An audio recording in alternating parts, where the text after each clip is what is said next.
अस्सलाम वालेकुम जी, मेरा नाम है अयाज अहमद और आप देख रहे हैं मेरा यूट्यूब चैनल। आज पाकिस्तान की अदालत ने एक ऐसा वर्ल्ड रिकॉर्ड बनाया कि उसकी मिसाल शायद ही दुनिया के अंदर कहीं मिलती हो। एक मुजरिम को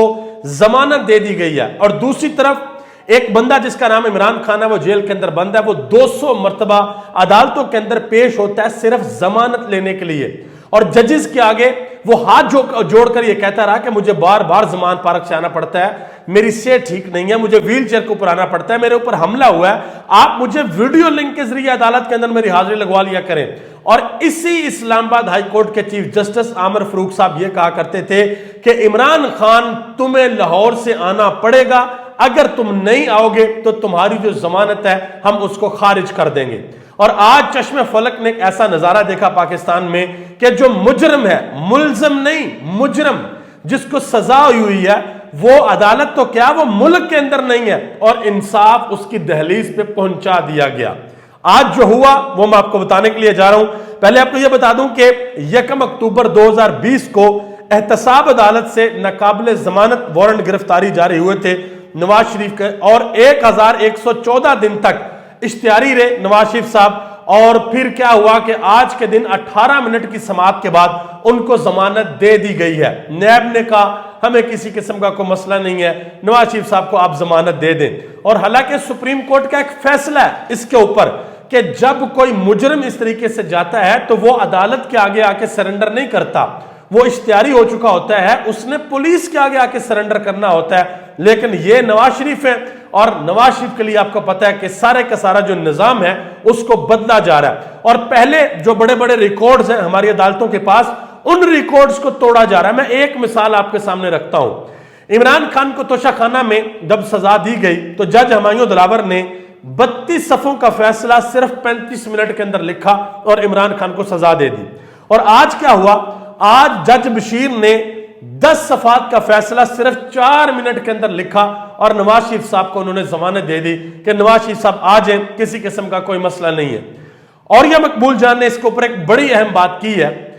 वो कहते हैं कि नवाज शरीफ साहब वापस आकर सीधा जेल भी जा सकते थे और फिर अगले दिन जमानत की दरख्वास्त दायर करके रिहा हो सकते थे,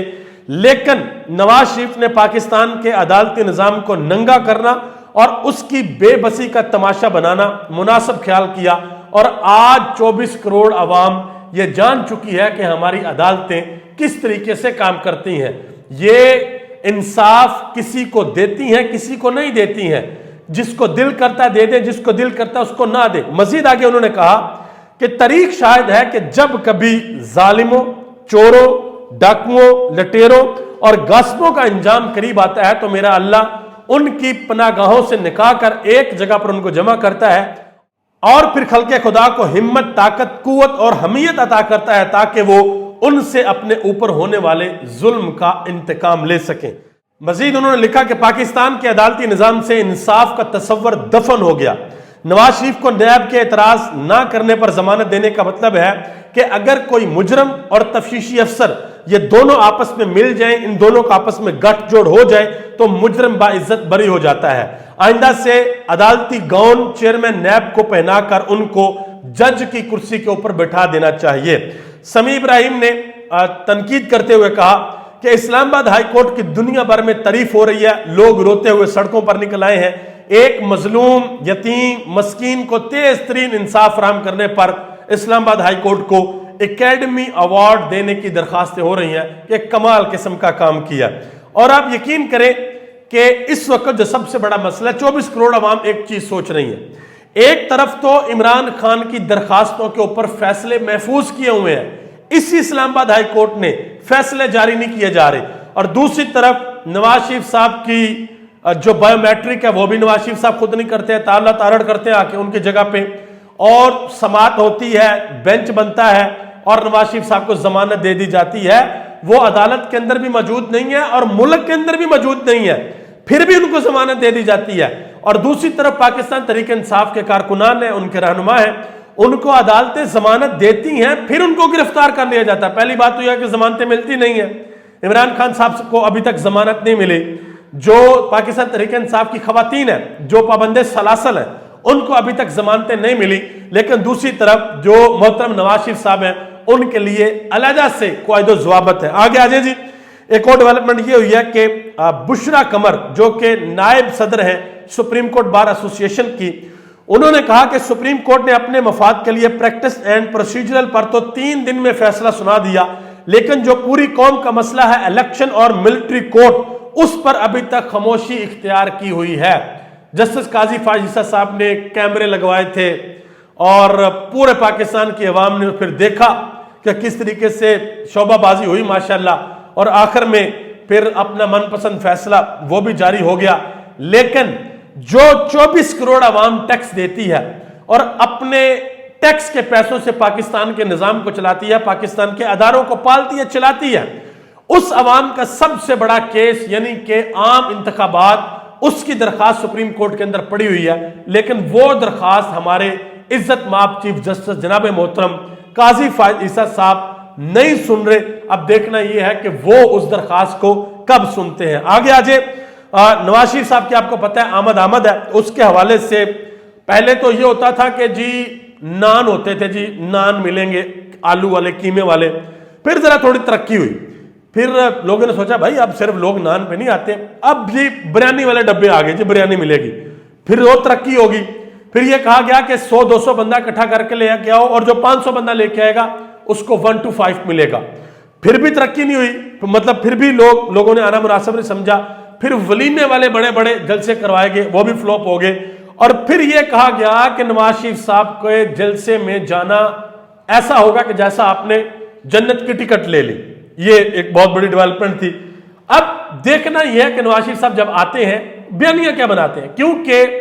صرف ایک بندہ ایڈ ہوگا، وہ ہوگا نواز شریف، باقی تو ساری کی ساری ٹیم وہی ہے، اسحاق ڈار وہی ہے، مفتیٰ اسماعیل وہی ہے، احسن اقبال وہی ہے، خواجہ آصف وہی ہے، خواجہ سعد رفیق وہی ہے، ساری کی ساری ٹیم وہی ہے، حنیف عباسی وہی ہے، رانا ثناء اللہ وہی ہے۔ تو یہی ٹیم پچھلے 16 مہینے کے اندر پاکستان کا سسٹم اور پاکستان کے اندر جو مہنگائی ہے اس کا طوفان لے کے آئی ہے، تو آگے یہ ٹیم کیا کرے گی، یہ ایک بہت بڑا سوال ہے۔ آگے آ جائیں جی، ایک اور اہم ڈیولپمنٹ ہے، حبیب اکرم کے شو کے اندر پاکستان تحریک انصاف کے ایک اہم رہنما علی محمد خان آئے اور انہوں نے کہا کہ ہم جب مذاکرات کی بات کرتے ہیں تو یہ سمجھا جاتا ہے کہ شاید ہم کمزور پوزیشن کے اوپر ہیں۔ انہوں نے کہا کہ ہماری لیڈرشپ اور کارکنان اس وقت جیلوں میں ضرور ہیں، لیکن عوام ہمارے ساتھ ہے، اگر کسی کو شک ہے کہ ہماری جو پاپولیرٹی نہیں ہے تو پھر مجھے اجازت دیں، میں لاہور جا کر نون لیگ سے دگنا بڑا جلسہ کر کے دکھاتا ہوں، اور اس میں کوئی شک نہیں ہے۔ عمران خان صاحب بے شک جیل میں ہے، اگر پاکستان تحریک انصاف کے کسی بھی بڑے جو رہنما ان کو اجازت ملتی ہے کہ جائیں آپ جلسہ کریں، تو وہ نواز شریف سے بڑا جلسہ پورے پاکستان میں کہیں بھی کر سکتے ہیں، اسپیشلی پنجاب میں اور KPK کے اندر۔ اور پھر حبیب اکرم نے ایک سوال پوچھا، انہوں نے کہا جی اگر عمران خان صاحب ملک سے باہر چلے جاتے ہیں تو کیا پاکستان تحریک انصاف کو یہ قبول ہے، کیا دوسرے رہنما یہ قبول کر لیں گے؟ تو علی محمد خان نے ایک تاریخی جواب دیا، انہوں نے کہا کہ حبیب اکرم صاحب ہر چیز کے اوپر بات کی جا سکتی ہے، اور عمران خان صاحب یہ خود بھی کہہ چکے ہیں کہ میں سب سے بات کرنے کو تیار ہوں، لیکن اگر یہ کہا جائے کہ عمران خان اپنا ملک چھوڑ دے، اپنی دھرتی چھوڑ دے، اپنی زمین چھوڑ دے، اپنا وطن اور اپنی قوم کو چھوڑ دے، تو ایسا نہیں ہو سکتا۔ عمران خان کچھ بھی برداشت کر لے گا، وہ جیل کے اندر رہ لے گا، اس کو 14 سال قید کی سزا ملتی ہے وہ برداشت کرے گا، اس کو ساری عمر کے لیے کال کوٹری میں ڈال دو وہ برداشت کرے گا، لیکن ایسا نہیں ہو سکتا کہ عمران خان اپنا ملک چھوڑ کے باہر چلا جائے، عمران خان نواز شریف کی طرح ڈیل کر کے باہر چلا جائے، آصف علی زرداری کی طرح ڈیل کر کے باہر چلا جائے، بے نظیر بھٹو کی طرح ڈیل کر کے چلا جائے، ایسا عمران خان کبھی نہیں کرے گا۔ عمران خان کسی بھی صورت غلامی قبول نہیں کرے گا۔ آپ سب کا بہت بہت شکریہ۔ پاکستان زندہ باد، پاکستان کے عوام اور پاکستان کے ادارے پائندہ باد۔